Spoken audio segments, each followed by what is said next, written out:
हाय दोस्तों, कैसे हैं आप सब। आशा करता हूँ आप बहुत अच्छे होंगे और आपकी तैयारी भी बहुत अच्छे से चल रही होगी। काकरान इंस्टीट्यूट में आपका स्वागत है। दोस्तों, आज का टॉपिक होगा ध्वनि। जैसे कि आपने देखा कि भौतिक विज्ञान आपका चल रहा है, जो आपकी पीछे की जो क्लास कराई गई है, तो उनको आप ध्यान से देखें बहुत अच्छे से। बहुत ज़्यादा इम्पोर्टेंट, बहुत ज़्यादा आपके लिए क्या है, लाभदायक होगी। एक बार देखें उसे अच्छे से। जैसे कि संविधान की हुई है, सभी क्वेश्चन उसी वीडियो से, लगभग उन्हीं वीडियो से निकलने वाले हैं। ऐसे ही आपकी हिस्ट्री का हुआ है, और आपका फिर क्या है, साइंस चल रहा है। ऐसे ही आपके कुछ भूगोल के हैं। तो आप सब उन वीडियो को देखें, उनका पूरा पूरा लाभ उठाएं। ठीक है दोस्तों। तो आज का जो चैप्टर है वो है कौन सा, ध्वनि। देखो ध्यान से समझेंगे।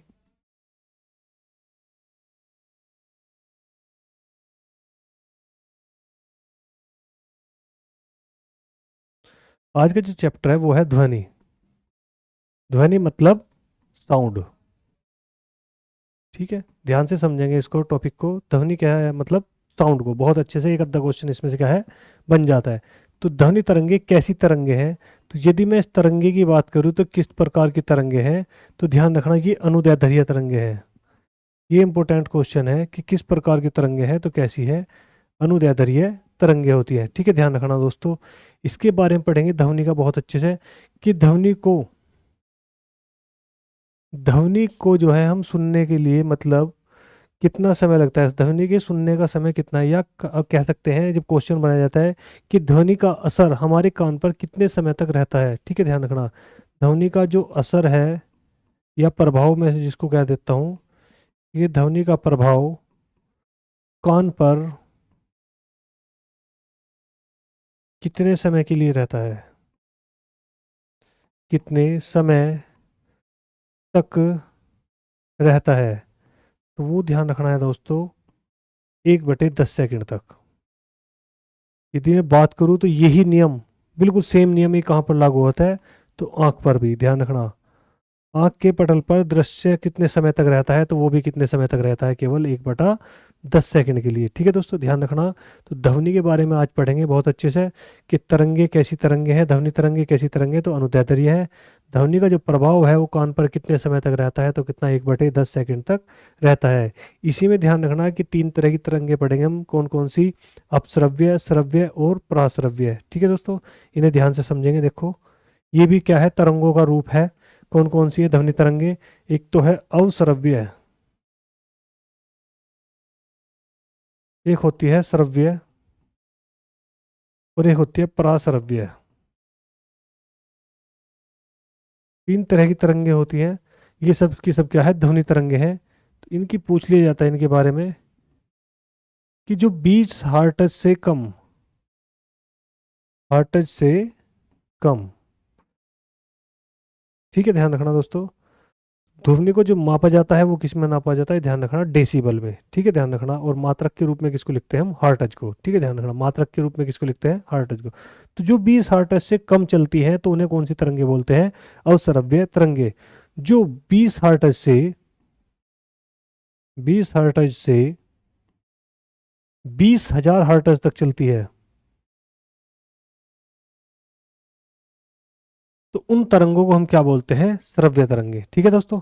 प्राश्रव्य तरंगे, जो 20,000 हर्ट्ज से अधिक चले, 20 हर्ट्ज से क्या हो जाएगा, 20,000 हर्ट्ज से अधिक अधिक चलेगी, तो उसे हम क्या बोलते हैं, तरंगे बोलते हैं, प्राश्रव्य तरंगे बोलते हैं। ठीक है दोस्तों, ध्यान रखना। तो ये क्या है, इनका ध्यान रखें थोड़ा सा, कि ये कौन कौन सुन सकता है। तो देखो ध्यान रखना, मनुष्य के लिए पूछा है कि मनुष्य कौन सी तरंगे सुन सकता है। तो ध्यान रखें दोस्तों हमेशा, कि ये किसके लिए है, मनुष्य के लिए है। कि मनुष्य कितने हर्ट्ज तक सुन सकता है, तो 20 से 20,000 हर्ट्ज तक क्या है, मनुष्य सुन सकता है। ये जो है 20,000 से जो 20 से कम है, तो कौन है, जैसे कि कुत्ता, बिल्ली,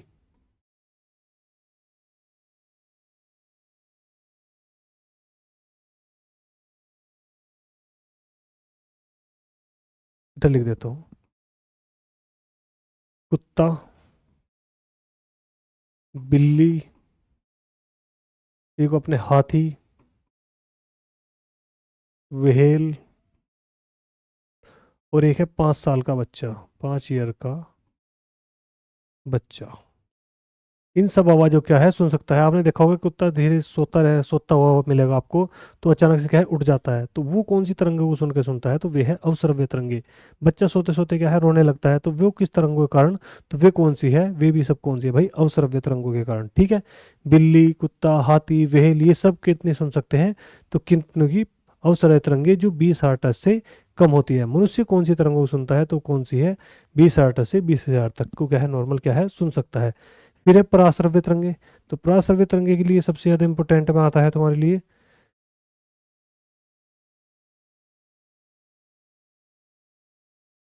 चमगादड़।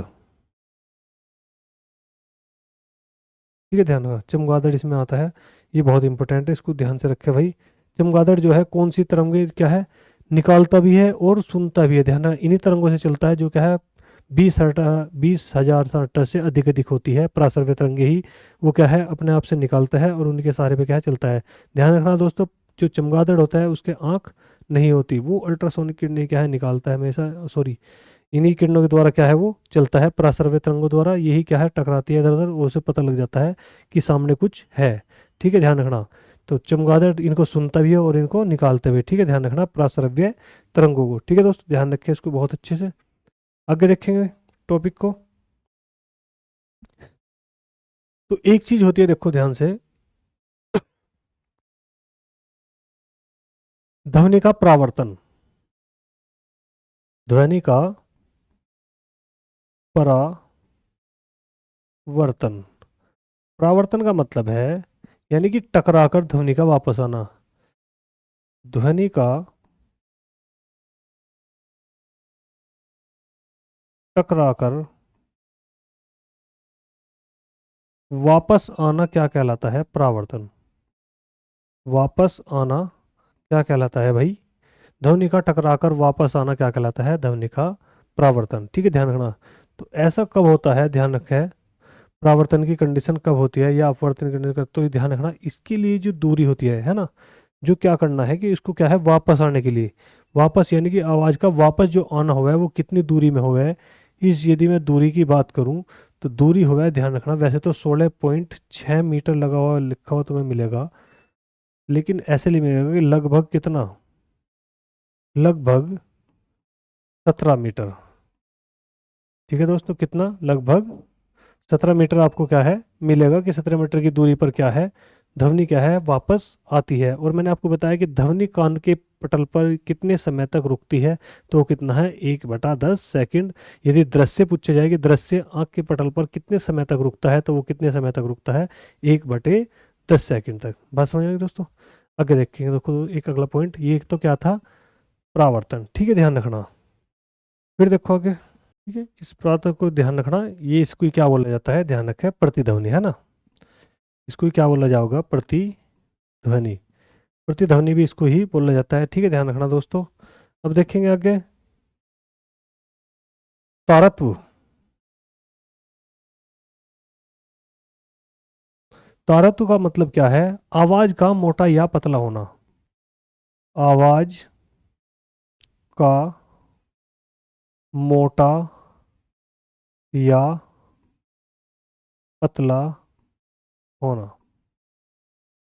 तो आवाज का कैसा मोटा या पतला होना क्या कहलाता है, तारत्व कहलाता है। ये क्वेश्चन बहुत बार रिपीट हुआ क्वेश्चन है, इसको आप बहुत ध्यान से समझेंगे कि तारत्व का मतलब क्या है, किसी आवाज का मोटा या पतला होना है ना, इस यानी तारत्व का मतलब इस गले से जो निकलेगा, तो उसके उस कारण ही ये जो हमारा गला है तारत्व का काम करता है। तो ये कैसे काम करेगा, ध्यान रखना। इसलिए क्वेश्चन पूछा जाता है कि यदि आवाज की केवल दो ही कंडीशन होती है, आप सबको पता ही है कि आवाज या तो क्या होती है पतली होती है या फिर क्या होती है भाई मोटी होती है ना।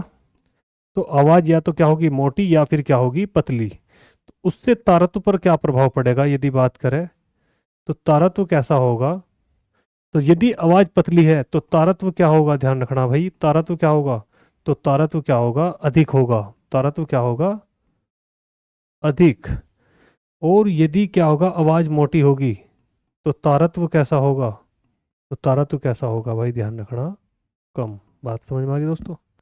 ये क्वेश्चन पूछा जाता है कि एक मच्छर की भिनभिनाहट और एक शेर की दहाड़ में किसका तारत्व अधिक होता है, ये आपसे क्वेश्चन पूछा जा सकता है।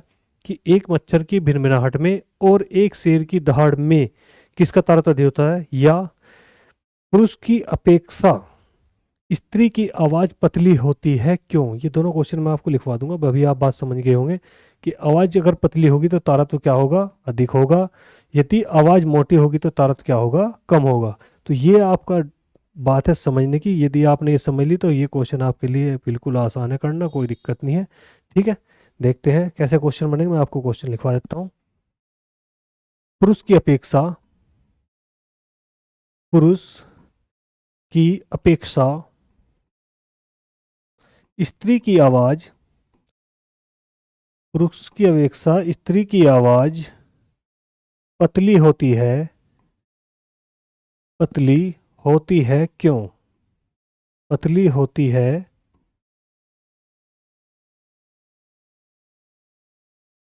क्यों। तो ऐसा आपसे पूछा जाएगा क्यों, तो किसके कारण, तारत्व के कारण। ठीक है, ध्यान रखना। यदि पूछा जाएगा कि पुरुष का तारत्व क्या है और स्त्री का तारत्व पूछा जाएगा तो किसका है, तो स्त्री का तारत्व क्या होगा भाई, अधिक, और पुरुष का तारत्व क्या होगा, हमेशा कम। ठीक है, बात समझ में आ गई दोस्तों। अगला क्वेश्चन सेम ऐसे ही है, समझने का है बस। ऐसे ही लिखा हुआ मिलेगा, सेम टू सेम आपको अगर मिलेगा तो, कि मच्छर की भिनभिनाहट,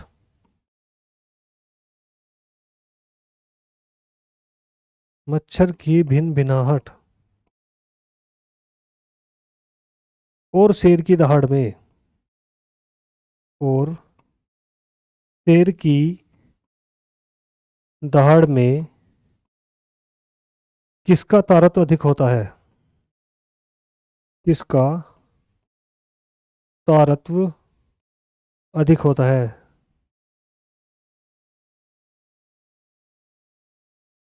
तो आप समझ गए होंगे दोस्तों किसका होता है, किसका तारतम्य अधिक है, तो किसका है भाई, मच्छर का। ठीक है, ध्यान रखना दोस्तों, बहुत इंपॉर्टेंट क्वेश्चन है, और आपसे अगर पूछे जाएंगे तो डायरेक्ट ऐसे ही क्वेश्चन पूछे जाएंगे।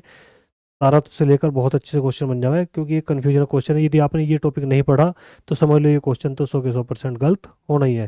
क्योंकि सवाल ही ऐसा है कि मच्छर की भिनभिनाहट और शेर की दहाड़ में किसका तारतम्य अधिक होता है, तो आप तारतम्य को कहाँ ले जाओगे, आवाज़ के तौर पर ले जाओगे।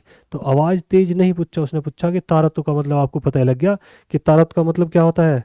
तारतम्य का मतलब होता है आवाज़ का पतला या मोटा होना। तो तारतम्य अगर अधिक होगा तो आवाज़ कैसी होगी, पतली, और तारतम्य अगर कम होगा तो आवाज़ कैसी होगी, मोटी। तो आप समझ सकते हो कि यहाँ पे किसकी, तो मच्छर की भिनभिनाहट और शेर की दहाड़ में किसकी आवाज़ पतली है, तो किसकी, मच्छर की। तो उसका तारतम्य क्या है, अधिक। तो यही आपसे पूछेगा कि किसका तारतम्य अधिक होता है। ठीक है दोस्तों, आगे देखेंगे टॉपिक। अगला टॉपिक गुणता।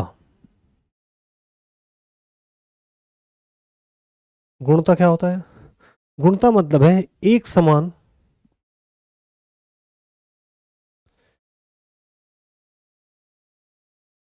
एक समान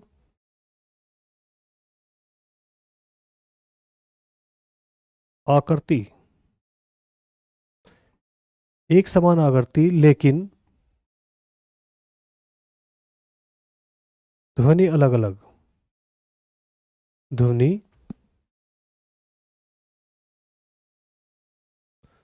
अलग अलग होना, ध्वनि का अलग अलग होना। बात समझ में आई दोस्तों। इसने कहा कि इसका क्या है, आकृति तो कैसी होगी, एक जैसी होगी, लेकिन उनकी ध्वनि जो होगी वो अलग होगी। ठीक है, जैसे कि मैं बात करूं, एक चीज क्या है, वीणा, और एक चीज मैं कहूं कि क्या है, सितार। ठीक है, और एक चीज ऐसी क्या हो गया, गिटार, है ना।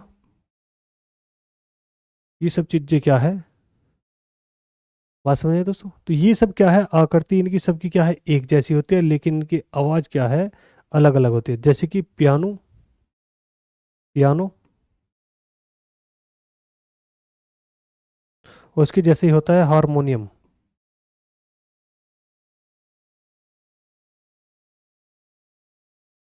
एक होता है हारमोनियम। ठीक है भाई, ये बजाने के हैं ना, पैसे वाले टेबल से जो बैठाए थे। तो देखने में तो बिल्कुल सेम है, लेकिन इनकी क्या है, आवाज़ भी क्या है, अलग अलग है। समझने के बाद की गुणता क्या होती है, तो गुणता का मतलब ये होता है कि देखने में तो एक समान है, लेकिन उनका अलग अलग क्या है, बात समझ में आई? उनकी जो ध्वनि है वे क्या है, अलग अलग है। तो यही सवाल होता है कि वीणा और सितार में किस चीज़ की भिन्नता पाई जाती है, तो किसकी? गुणता की। किस चीज़ की भिन्नता है?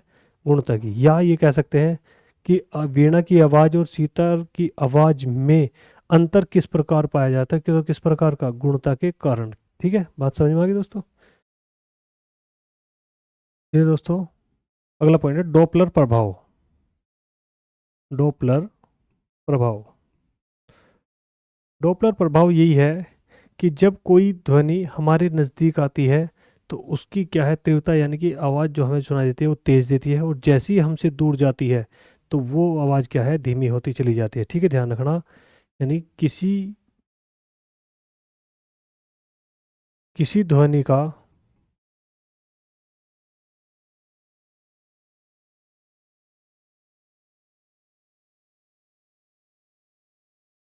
समीप आने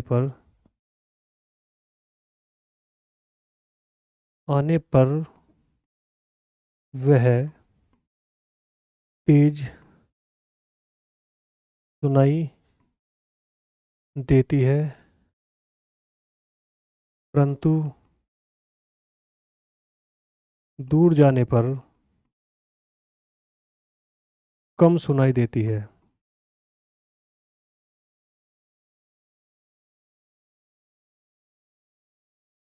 ठीक है दोस्तों, बात समझ में आ गई?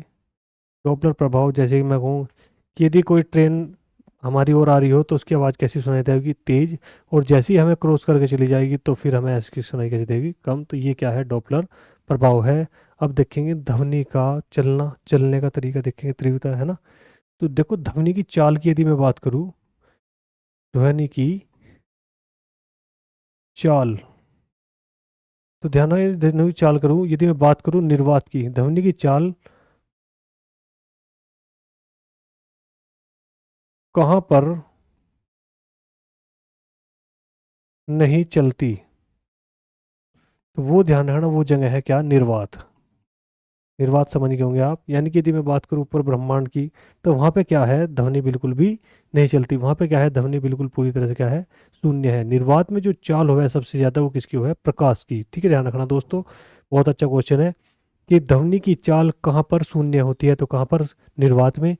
निर्वात में किसकी चाल अधिक होती है, तो किसकी? प्रकाश की। या प्रकाश की चाल कहाँ पर सबसे अधिक होती है, तो कहाँ पर?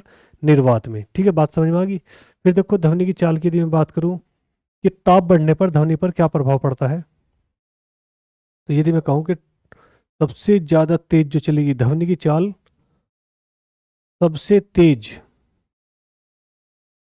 जो सबसे तेज चलेगी ध्वनि की चाल, तो वो कहाँ पर चलेगी?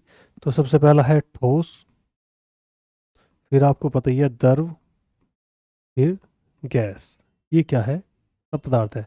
ठोस में भी सबसे ज्यादा किस में चलेगी, ध्यान रखना, तो वो है एल्यूमिनियम।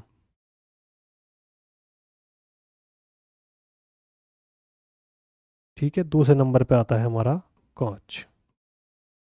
ठीक है, तो ठोस में क्या है? हमेशा क्या है? ध्वनि की चाल क्या होगी? तेज होगी। और द्रव में उससे कुछ कम होगी, और गैस में तो कम ही हो जाती है। ठीक है, ध्यान रखना। तो ठोस में क्या है? बहुत ज़्यादा क्या है? चाल होती है। ठोस में भी आपसे ये पूछा जा सकता है कि तो ध्वनि की चाल सबसे ज़्यादा किस में होती है, तो वो एल्युमिनियम में होती है। ठीक है दोस्तों, उसके बाद अगर किसी चीज़ का नंबर आता है तो वो किसका है? कांच का। पहला नंबर लेकिन किसका है? एल्युमिनियम का। और दूसरा नंबर किसका है? कांच का, जिसमें ध्वनि की चाल क्या है? बहुत ज़्यादा अधिक होती है। ठीक है, ध्यान रखना। ध्वनि की चाल की एक बात और है कि ताप बढ़ने पर, दूसरा पॉइंट यदि मैं बनाऊं कि ताप बढ़ने पर, ताप बढ़ने पर ध्वनि की चाल पर, ध्वनि की चाल पर क्या प्रभाव पड़ेगा? ऐसे क्वेश्चन आपसे पूछ लिया जाता है कि ताप बढ़ने पर ध्वनि की चाल पर क्या प्रभाव पड़ेगा, तो जैसे जैसे ताप बढ़ेगा वैसे वैसे ध्वनि भी क्या होगी? बढ़ेगी। तो चाल पर क्या प्रभाव पड़ेगा, तो चाल क्या होगा? बढ़ेगी। एक क्वेश्चन यहाँ दूसरा ये भी पूछ लिया जाता है कि दाब बढ़ने पर, दाब बढ़ने पर ध्वनि की चाल पर, ध्वनि की चाल पर क्या प्रभाव पड़ेगा, तो ध्यान रखना क्या को सवाल पूछा है कि दाब बढ़ने पर, यानी कि यदि प्रेशर बढ़े ऊपर से, जी का मान बढ़ जावे, तो उससे क्या वो होगा ध्वनि पर। तो ध्यान रखना, दाब बढ़ने पर कोई भी प्रभाव नहीं पड़ता है। ठीक है, ध्यान रखना, दाब बढ़ने पर ध्वनि की चाल पर क्या प्रभाव पड़ेगा, तो कोई नहीं, ध्यान रखना कोई प्रभाव नहीं पड़ने वाला। बात समझ में आ गई दोस्तों। ठीक है, ऐसे ही अगला क्वेश्चन ये पूछ लिया जाए कि आर्द्रता बढ़ने पर, आर्द्रता बढ़ने पर ध्वनि की चाल पर क्या प्रभाव होता है, चाल पर क्या प्रभाव पड़ता है।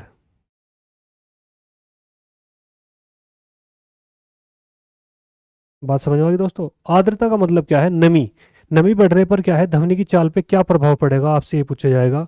तो आपने देखा होगा नॉर्मल मौसम में, यदि नॉर्मल दिन निकला हुआ है जैसे रोजाना निकलता है, यदि आप उसमें आवाज़ दोगे किसी को, तो वो जितनी दूरी तय करेगी, यदि उसी समय में क्या है बारिश पड़ जाए, तो क्या हो जाएगा, पूरा आर्द्रता यानी कि नमी फैल जाएगी। तो उसी आवाज़ को यदि आप करोगे तो वो उससे अधिक दूरी तय करेगी। तो बात समझ में आ गई दोस्तों। तो आर्द्रता बढ़ने पर क्या हो गया, क्या करी, दूरी अधिक तय करी। ठीक है, तो क्या प्रभाव पड़ा ध्वनि की चाल पर, तो ध्वनि की चाल क्या होगा, हमेशा ध्यान रखना, बढ़ेगी। बात समझ में आ गई दोस्तों। तो ध्वनि की चाल हमेशा क्या होगा, बढ़ेगी। ये अच्छे क्वेश्चन है। ताप बढ़ने पर भी क्या होगा, ध्वनि की चाल बढ़ेगी। दाब पे क्या होगा, कोई प्रभाव नहीं पड़ेगा। आर्द्रता पर क्या होगा, चाल बढ़ेगी। ठीक है, ध्यान रखना। तीसरी बात है कि वायु की दिशा,